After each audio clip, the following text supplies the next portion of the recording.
a little stretch of beach known as Tierra del Mar, Oregon, has become the yearly gathering point for the best freeriders in the world.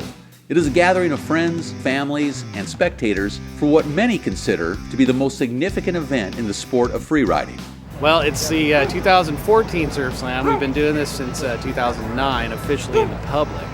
And every year I tell myself I'm not doing it again, but every year I get such a great vibe from everybody, and a lot of support from the companies in the industry, and also local support, and we've been putting it together.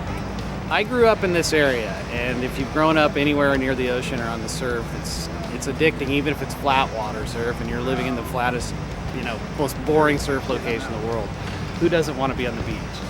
And so I've been coming down here since I was a kid and started riding stand-ups in the surf, and it was like, this is way more fun than the flat water experience. So we've been coming down here, and once we started realizing how much fun in this area is very receptive to watercraft, and there's a lot of room, we started coming back over and over again. And what started out as a party, and it was just kind of a gathering of customers and friends, kind of went further and just started getting more and more public, and I literally couldn't control it without permits and getting some help involved. So the friendships that are made here are awesome. So it's kind of hard to say. I mean, it definitely doesn't pay for itself. Ask my wife that one, but we were able to get enough support and help from everybody in the sport, and we'll keep doing it.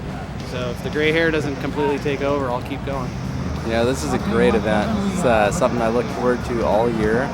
I think personally it's one of the best events in the world. Blowsion does a great job putting this on.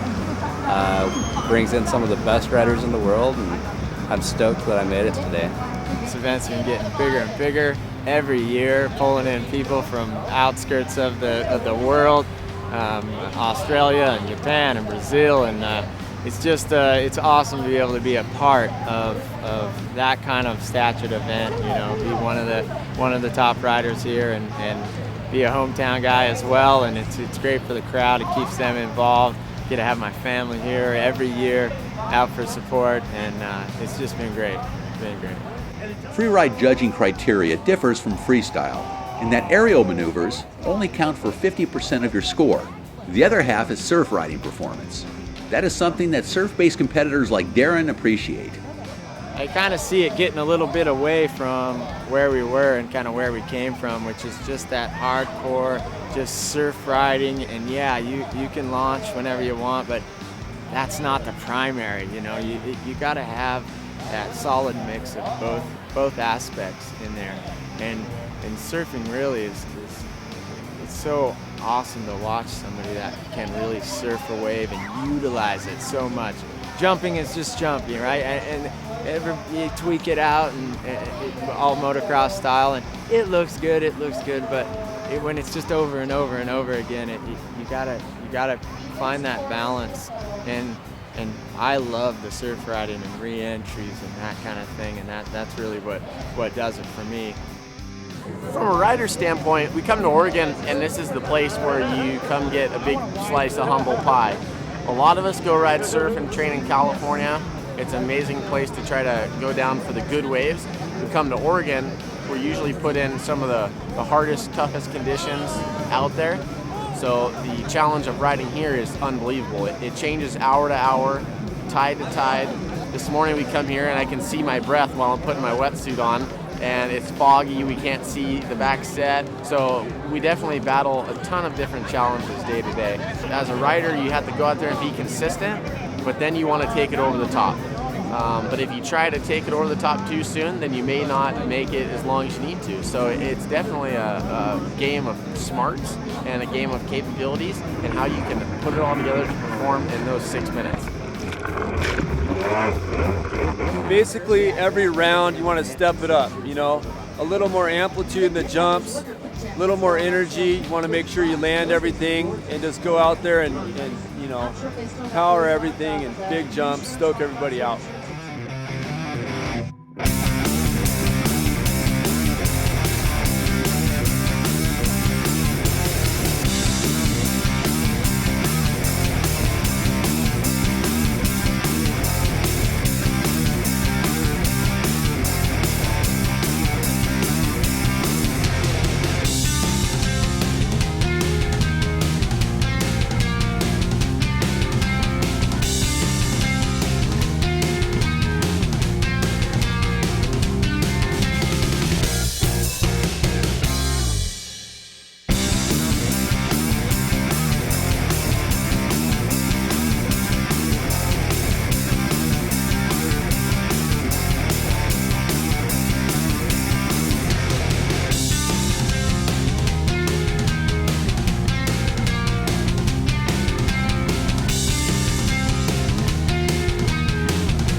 At the very end of Pro Semi-Final Heat 2, Zack attempted a backflip that went very wrong and could have been devastating.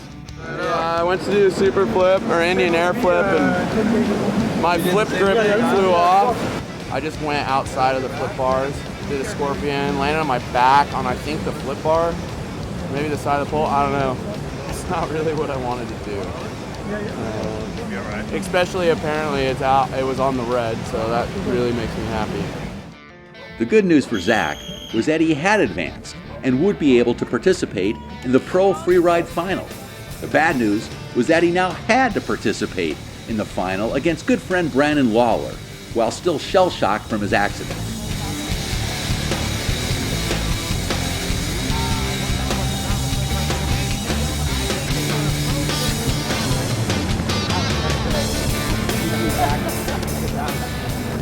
The first few people, I was like, yeah, I'm hurting. And then and by the end, I'm like, I'm fine. I don't even care, because that's what you got to do. If I'm out there just tripping on it, then it's going to affect me. But I'll tell you what, by the end, I was like physically hurting, That Madonna I threw, twisted it. It didn't want to be twisted. And then another wave came, so I did a no-hander on that. So, I did everything I could. And I'm going to hurt in the morning. For Brandon, it was business as usual. Well, right in the beginning, I'm standing around waiting for the buzzer to go because I seen all these big old sets coming in, and luckily they blew it right about halfway into those sets, so I was able to bang off a couple flips right in the beginning, which I think helps the score. Then I was able to find a good wave all the way in, mess around on the inside for a little bit, and then shot back out to try and find some more waves. They're real deceiving out the back whether they're going to actually stand up or mush down, but overall I feel like I got a good run in. The judges seem to agree. Brandon Lawler was awarded the victory, followed by Zack and Abraham Hastrasser in third. Brandon also took the win in the K&S Big Air Showdown for his major amplitude in a pair of textbook Richter backflips measuring over 25 feet in height. Congratulations as well to amateur competitor Michael Ratty of Pro Rider Magazine fame for taking the win in the amateur freeride category over Italian Filippo Rossetti and Trevor Allred.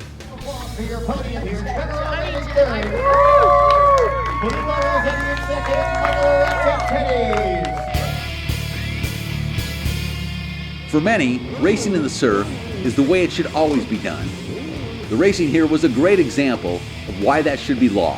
4 motos, 6 laps each. Mark Gomez rocketed into the lead in both Moto 1 and Moto 2.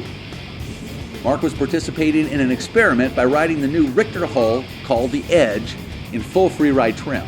It is designed to maintain maneuverability, yet have more carving capabilities than other Richter models. Mission accomplished, with Mark taking the wins in 1 and 2, with a few bumps and rolls along the way. Moto 3, IJSBA racing veteran Jeff Trogner took the hole shot for the lead. A few bobbles opened the door for amateur racer Dylan Alexander to take the lead. Better lines through the waves by the surf veteran allowed Trogner to retake the lead and the Moto 3 win.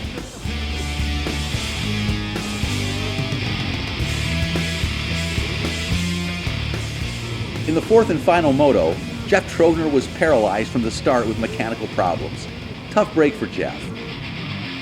Dylan Alexander capitalized on a good start and smart riding to move into the lead by the end of lap 2. It was great. It was the surf is so much different than anything else I've ever raced.